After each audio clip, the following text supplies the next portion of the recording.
Hard Knocks, episode 3. Welcome to the Under Center podcast. We got the full crew here today. Tony and Claire, of course, are producing the show. I got our Bears insider, Josh Schrock. We got our Bears beat reporter, Alex Shapiro, still at Hallis Hall getting the job done. And we got to break down the third episode of Hard Knocks. And I'm probably going to have a problem with this episode, too, just knowing how things are going to go. I wonder if you guys are going to know what I have a problem with. We'll find out. All right. Episode opens up with Bears head coach Matt Eberflus and Bears quarterback Caleb Williams in his office, breaking down the Buffalo game and what Caleb saw on certain plays. Your thoughts on the open and the interaction between Caleb and Flus, guys? Great. I like seeing them build their relationship. I think it's cool to see a defensive coach meet one-on-one with his quarterback and kind of go through film, go through reads. I think the interactions just globally are kind of awkward, but I think that's just a Matt Eberflus thing. But overall, I think it's cool to see how they interact, how their their rapport, and I think it's good for Flus to give kind of his defensive wisdom to a rookie quarterback. I'm a little greedy. It's like if you give a mouse a cookie situation. If you give me a behind-the-scenes look of Matt Eberflus and Caleb Williams, now what I really want to see is a behind-the-scenes look of Matt Eberflus and Justin Fields to see how they were different. Were they happening in that same way at all, or is this something that Matt Eberflus has grown from, learned from? But yeah, it's great, right? You think of a defensive coach and how, Eberflus has told us how he believes he can help a quarterback, right? Bringing that defensive lens. And we're seeing that play out. So that's cool insight. And it's good to see that the head coach is in that quarterback room all the time, right? Like he says it, he's in the quarterback room, and I believe him when he says that. But seeing him in the mix, seeing him have that one-on-one time and getting a little bit more insight into what that looks like is it's very cool. Sometimes our minds are in lockstep. Josh, the globally awkward. We'll get to that later.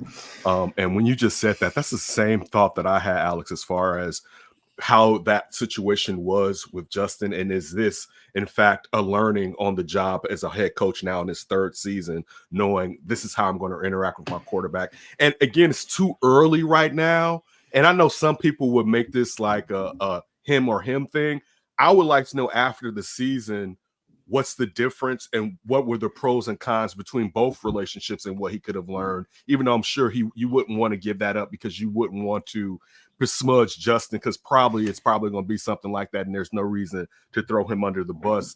I found it interesting, the national montage after that first game that they had everyone talking about, how great Caleb is. And I mean, that's part of the reason that Hard Knocks is here, because the Bears have a national story and such a heralded quarterback coming out of college. You also had the interview with the Part of My Take guys, which was pretty funny when they asked him. I know the big cat, I forget what the other gentleman's name is, but that he asked him, Caleb, if he could push a button and sacrifice one Bears fan for 10 Super Bowls, would he do it? And Caleb seemed quite interested. He didn't answer.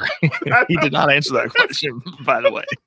Or at least we didn't see it on the cut. Maybe on that episode he gave an answer, but we didn't see an answer on that edit.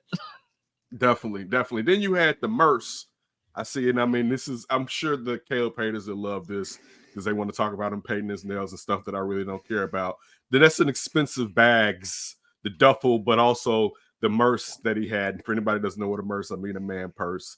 So that was definitely interesting. I also like the discussion between Matt Ryan and Ryan Poles. You kind of forget that connection at Boston College. That he was the left tackle or the tackle. I believe he was the left tackle for Ryan when he was there. Anything else from this first couple of minutes that stood out to you guys before we move on? Nothing. No. The Bagent tats. All right, let's go.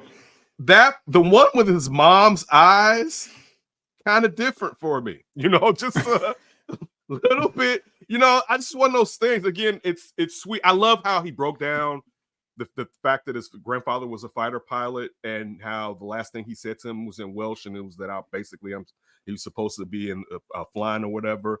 And the fish. I like that they fleshed out more of the story of Tyson Bagent. I think everybody that's here knows about his father being an arm wrestling legend and things like that.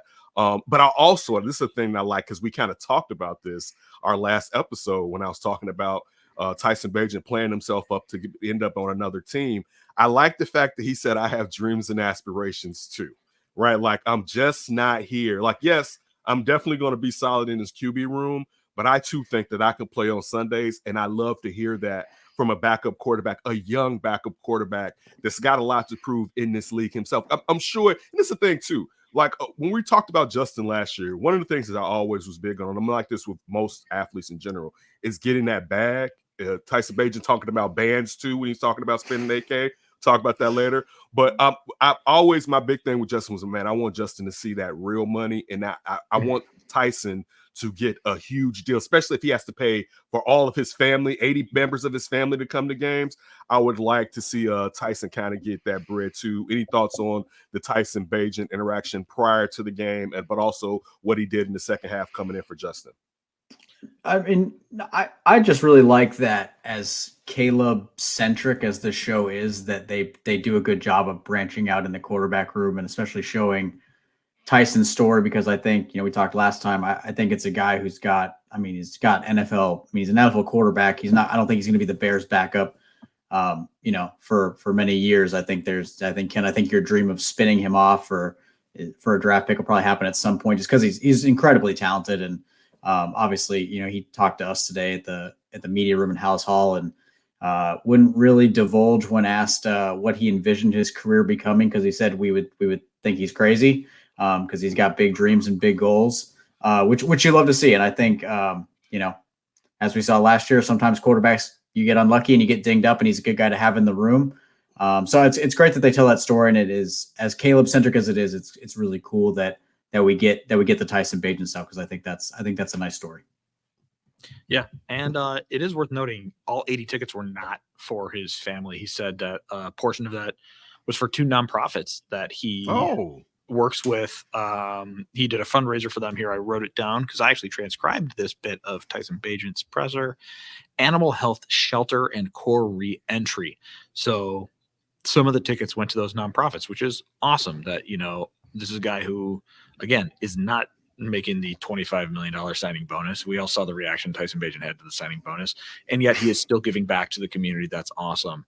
And then, I asked Tyson about his dreams, right, and what he wants his future to be, because we all know he's hyper competitive, and we know that he does see himself as a competitor and not a fringe player. And now he's proven that he's not a fringe player, right? So I just asked him, okay, so how do you visualize the rest of your career? And that was, when Josh said, you would think, well, I was crazy. And I'd be like, I don't know. I don't think I would think you're crazy. And he would not divulge the details, but he's just like, it is so far beyond what I have already shown. And I think that's exactly what you want out of a player. Like, you should want your backup QB to think he's a starter and want to be a starter and not be content. You should want that for every single player on the roster. You should want your third right guard to think he should be the starting left tackle, for instance. You know what I mean? Those are the types of players that Ryan Poles wants, that the Bears want. This is the culture that they're trying to create, of guys who love football because they love football, who are huge competitors because they want to win.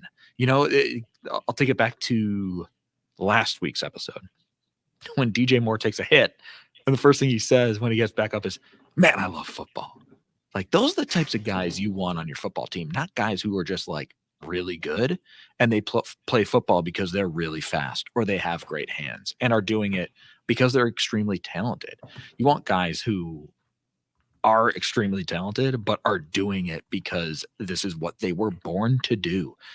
So yeah, that's the exact mentality I think anybody would want to see out of any player. And it's every time we speak to Tyson Bagent, I enjoy it because he's such a good character, right? If we're talking about a TV show and the characters in a TV show, he is a wonderful character in the show, and he's also like kind of a wonderful guy for us to talk to as well. In addition to being like he proved it, he's not a fringe player. He is a real NFL player. So it's cool stuff.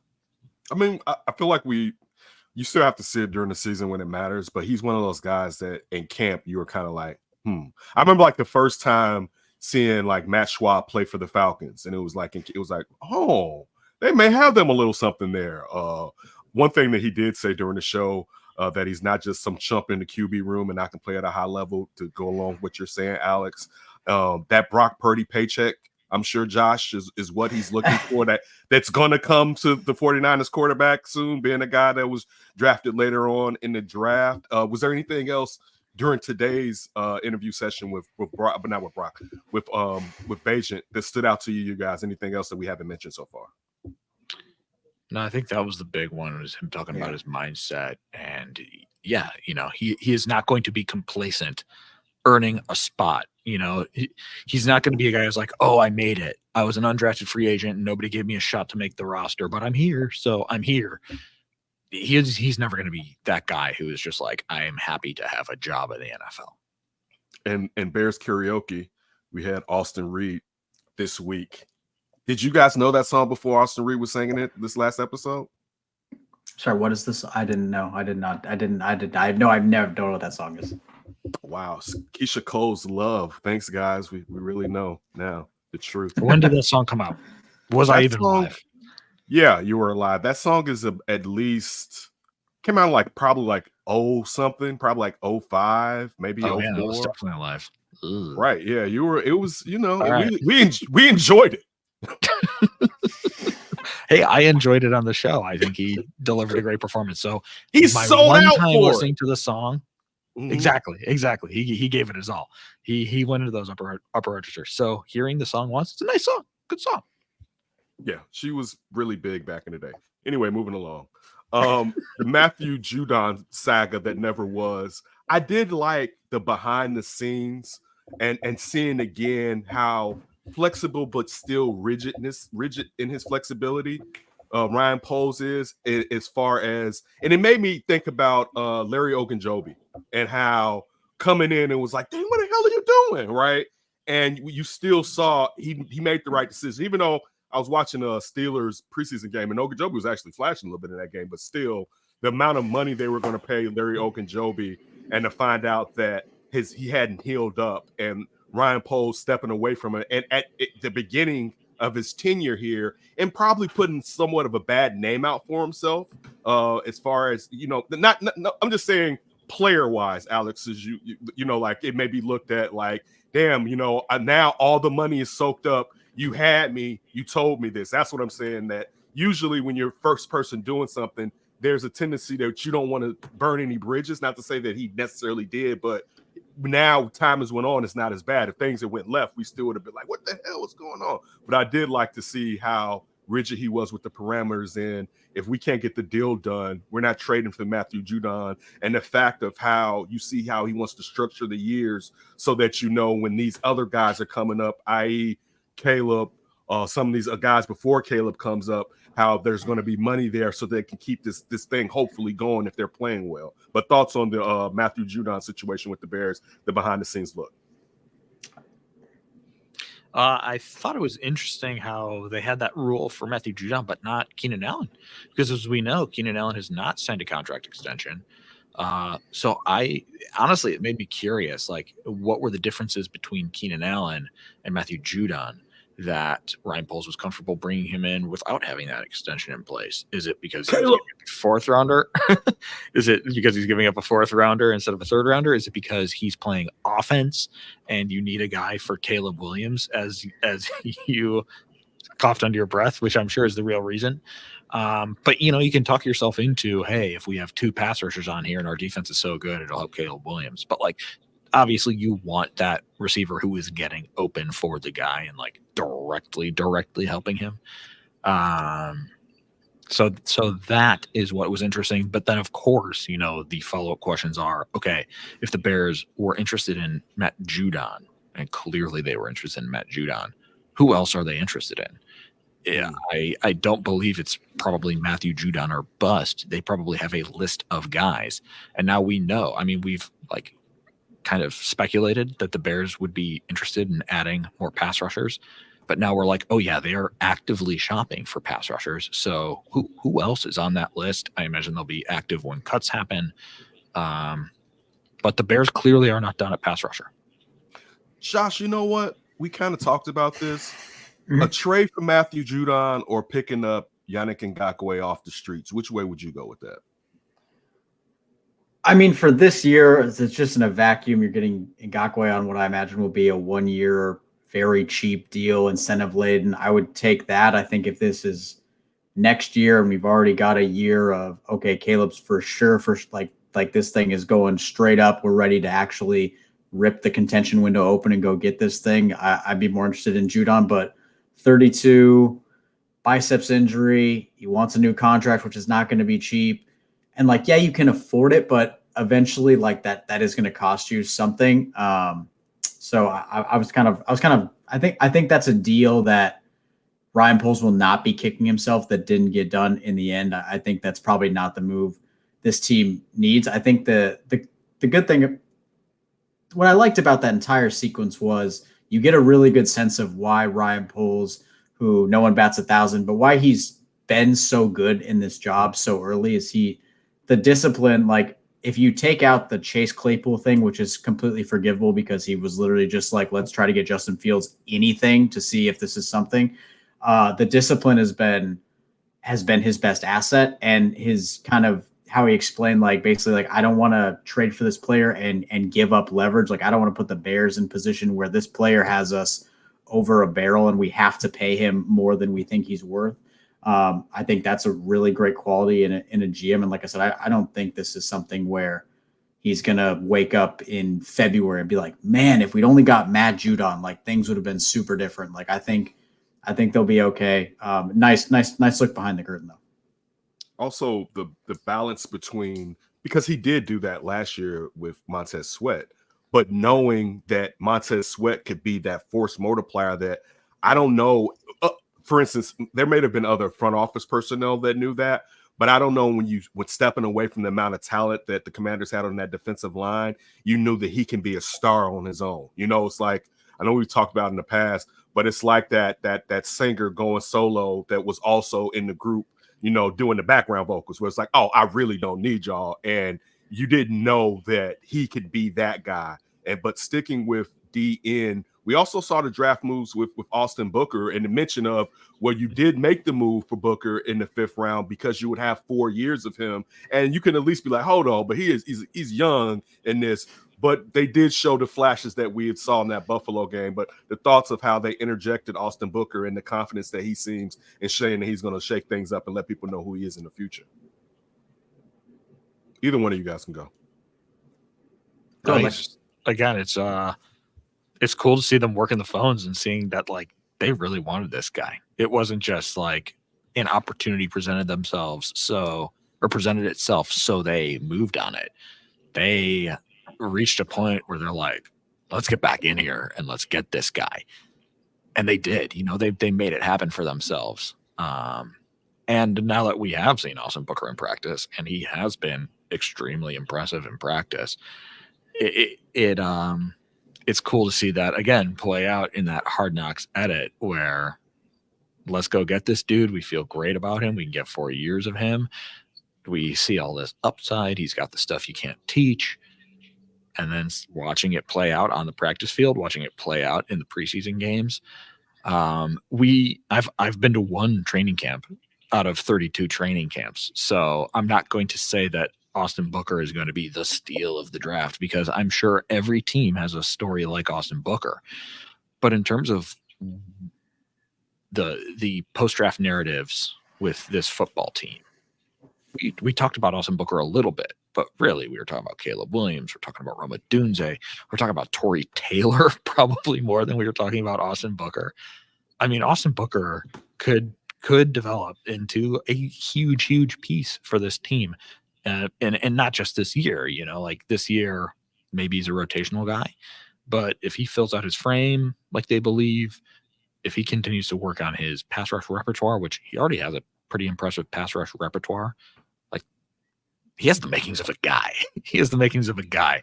So it's again, it's cool to watch the Bears identify him as a dude worth trading up for. Like, he's still around. We don't have picks. Let's go get him. And see that kind of pay dividends in training camp. Like, it's one training camp. He hasn't done anything on a regular season game for real. But it's just, again, it's cool to see this stuff play out on Hard Knocks.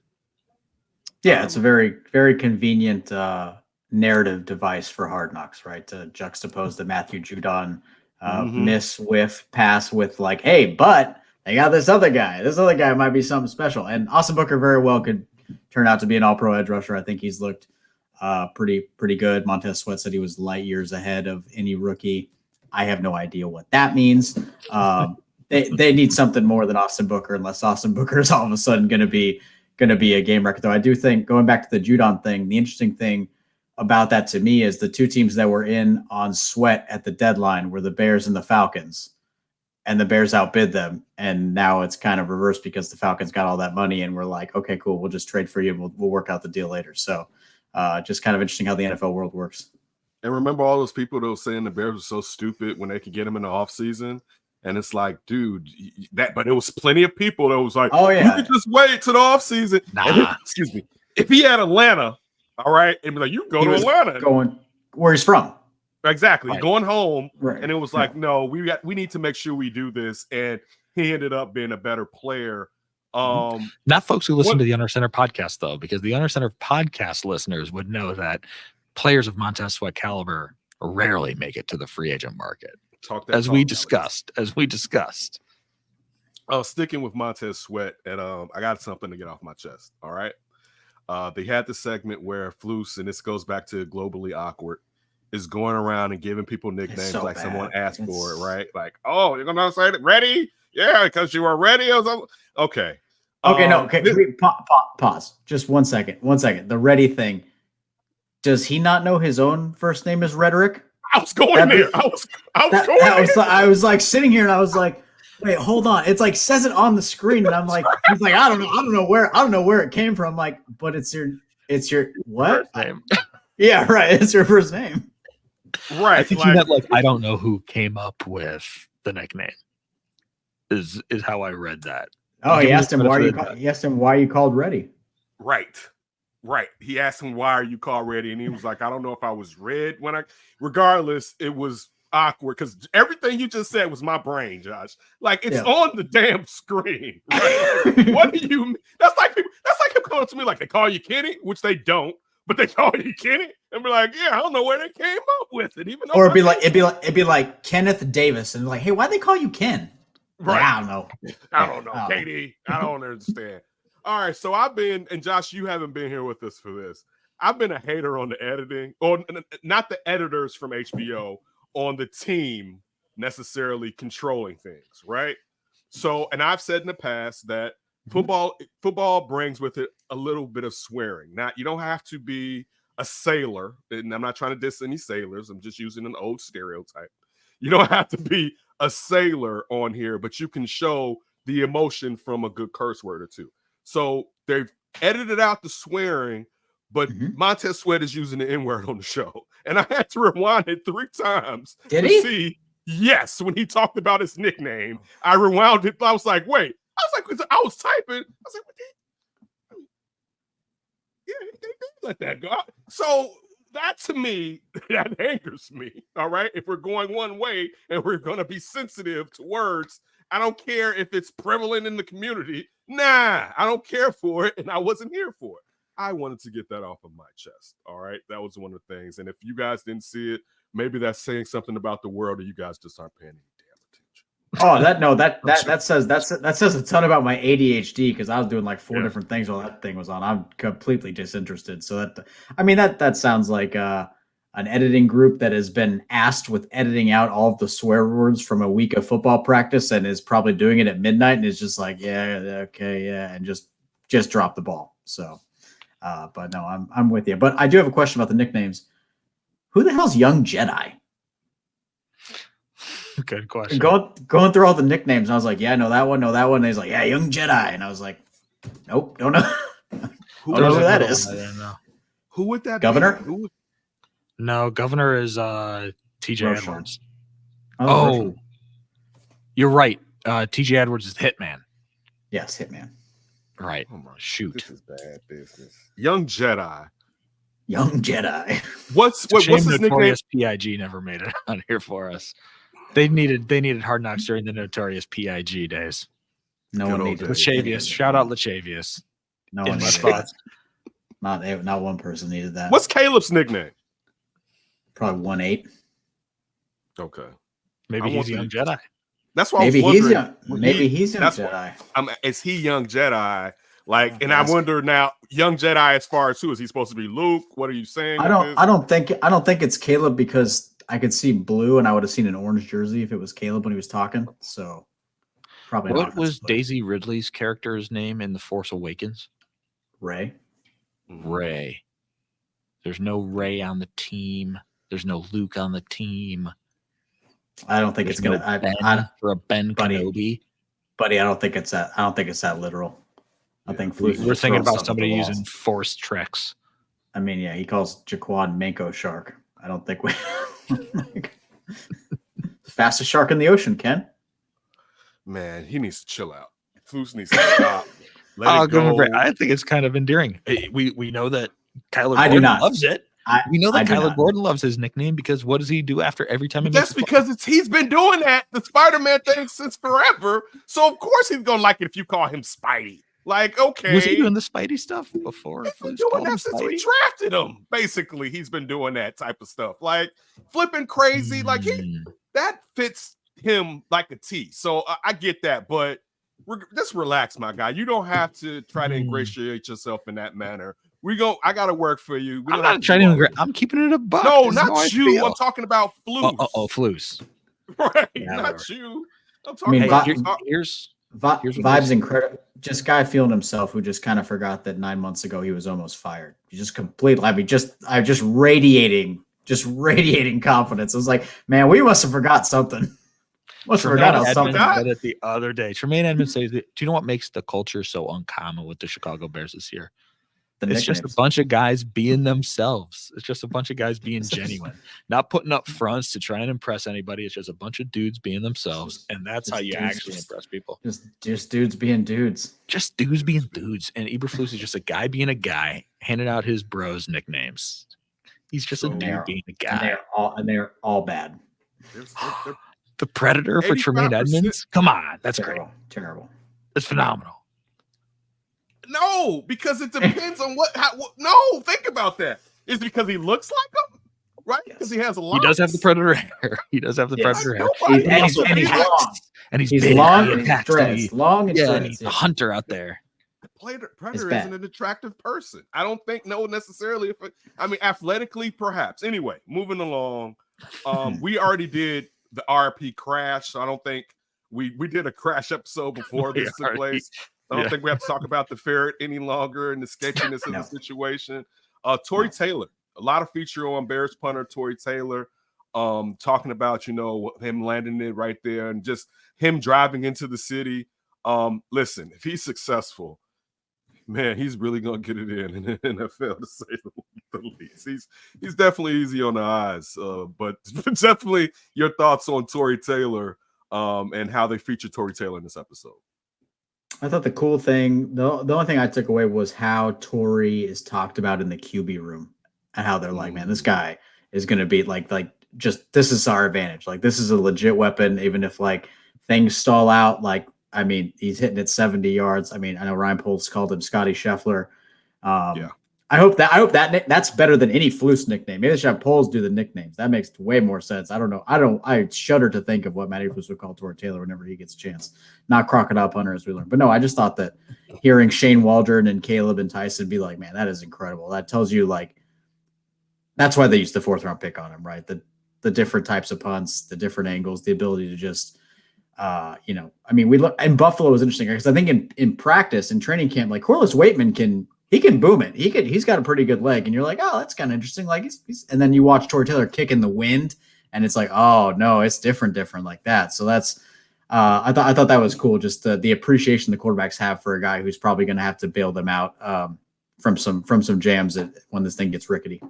Totally. I absolutely clocked that too. The first guy to high five Tory Taylor on the sideline after big punts was one Caleb Williams, who Tory Taylor actually left him hanging a little bit. He didn't see him for a while. And Caleb's just right there like, my guy, thank you, my guy, great punt. So that's awesome to see. Also, the shots, like the actual cinematography, you get a great view of the hang time, of the scale of the punt, right? It's very impressive when you see it in person on the ground. When you see it from that wide angle view, it's even more impressive.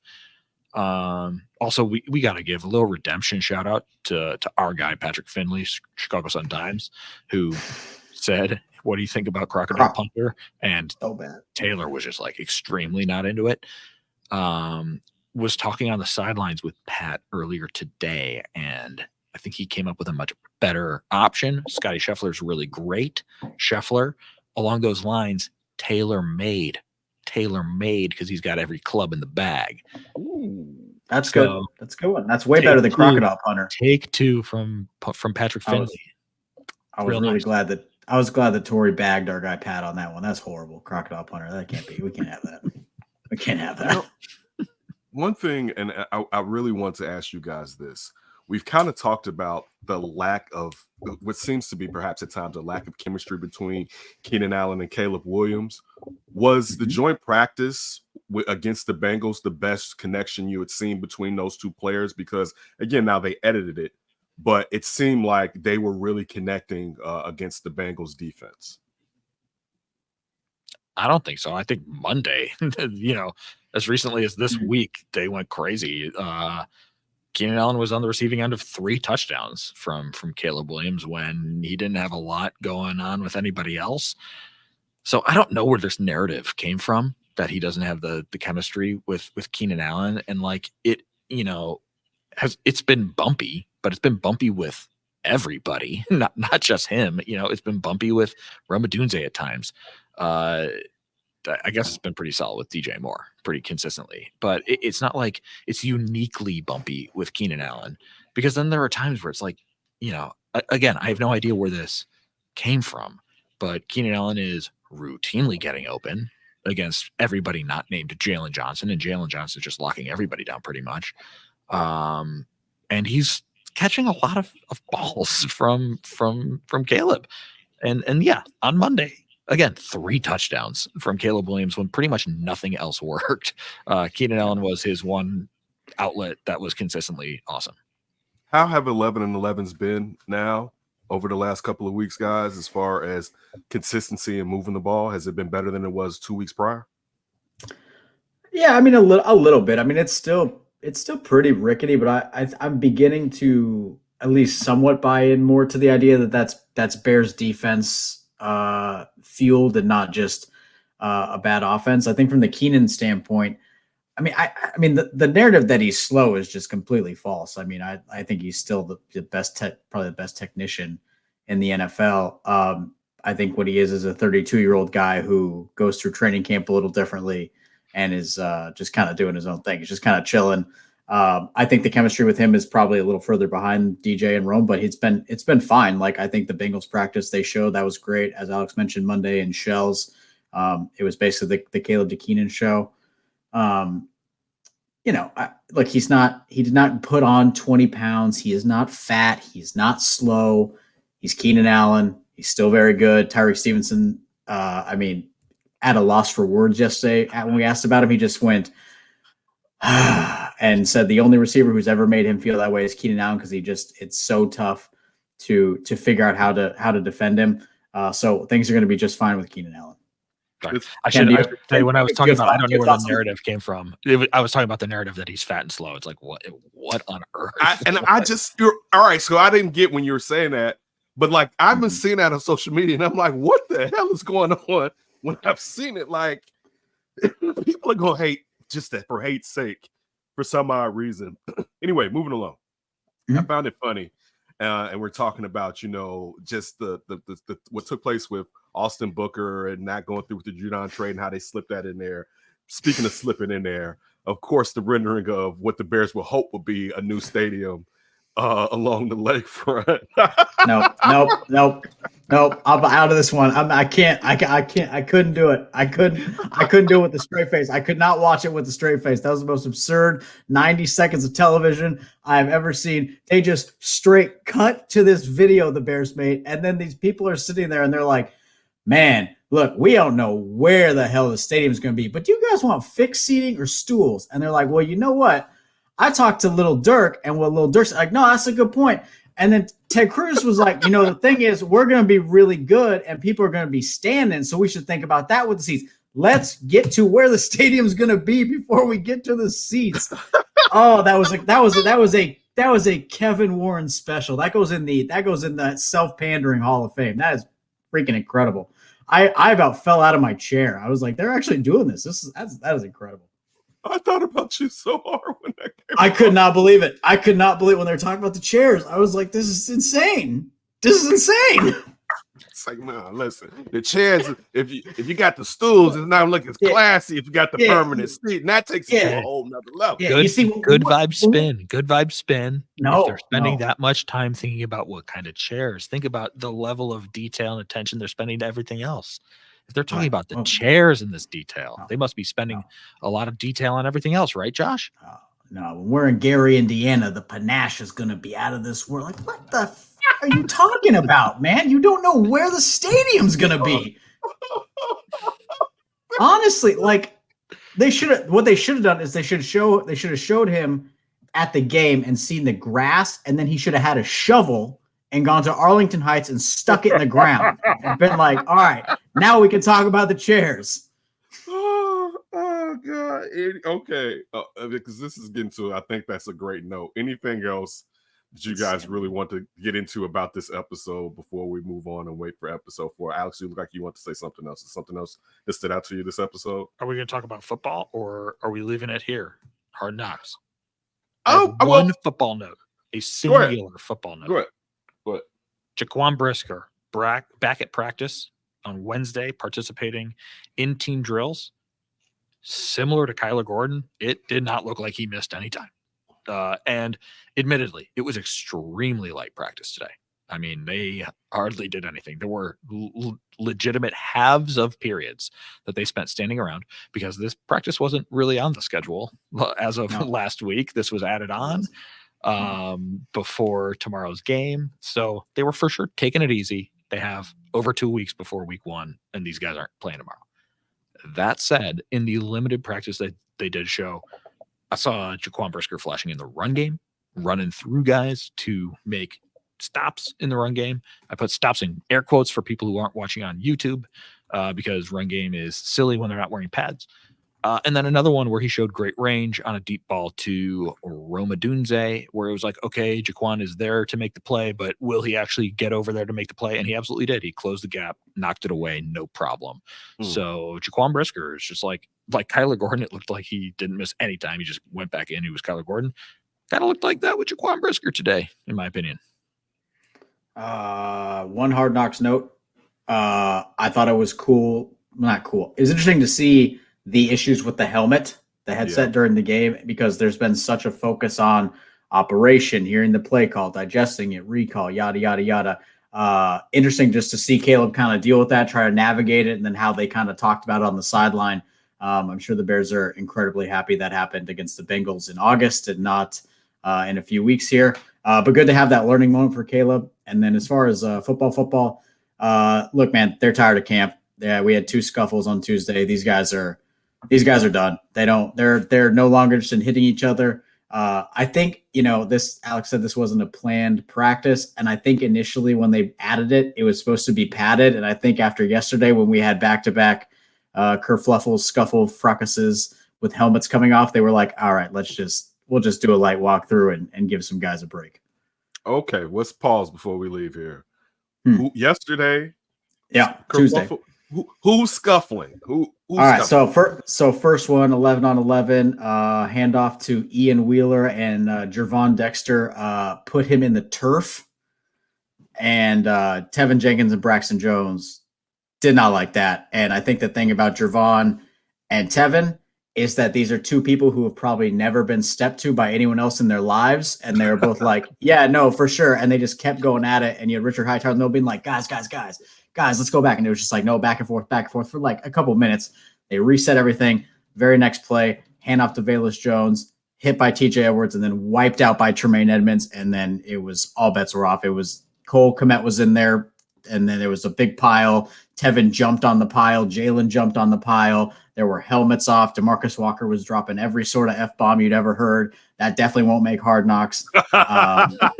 Yeah, out of respect for the McCaskey family, of course, with all due respect, that we can't air that. So yeah, that was back-to-back plays, and then we got about another 5 minutes of camp. I kind of like it as long as no one gets hurt. It's fine. Yeah, it's been going on a month. They started early. It is a longer camp than normal, and they are about, especially the guys in the trenches. They're about sick of this. I'm sure if you look at training camp observations for every single August 20th in NFL history, they all feature some sort of fight because they're sick of going up against each other. Yeah, I think it was earlier last year because Chase Claypool was trying to bring the fake juice, and then he started to fight with Eddie grinding Jackson. Tyreek Stevenson's the next ground. day, when he threw the mouthpiece against the wall, that was like, yeah, and then he hurt himself. Oh my God, I don't want to talk about Chase Claypool whatsoever on these happy episodes. Two mentions in this episode. How about that? I know. Chase Claypool, he's free to become a Bear player again. He signed that injury settlement, so he's free to sign with any team in the NFL, including the Chicago Bears. Never again will he be in a Bears uniform or whatever. Wish him the best. Listen, we'll be back probably Friday since it's a Thursday night game tomorrow night with the Bears traveling to take on the champs, Kansas City Chiefs. I want to thank Josh and Alex and Tony and Claire, everybody that's listening or watching. We always appreciate you taking the time. Of course, if you want to see us, you can watch us on YouTube, and you can get this wherever you get your podcast. Everybody be safe, and we look forward to talking to you on Friday. Congrats, you finished the video. If you want to build on that success, download the NBC Sports Chicago app. It's got highlights, exclusive insights, and push alerts tailored to you. Everything you need to be a real Chicago sports fan. Download it now.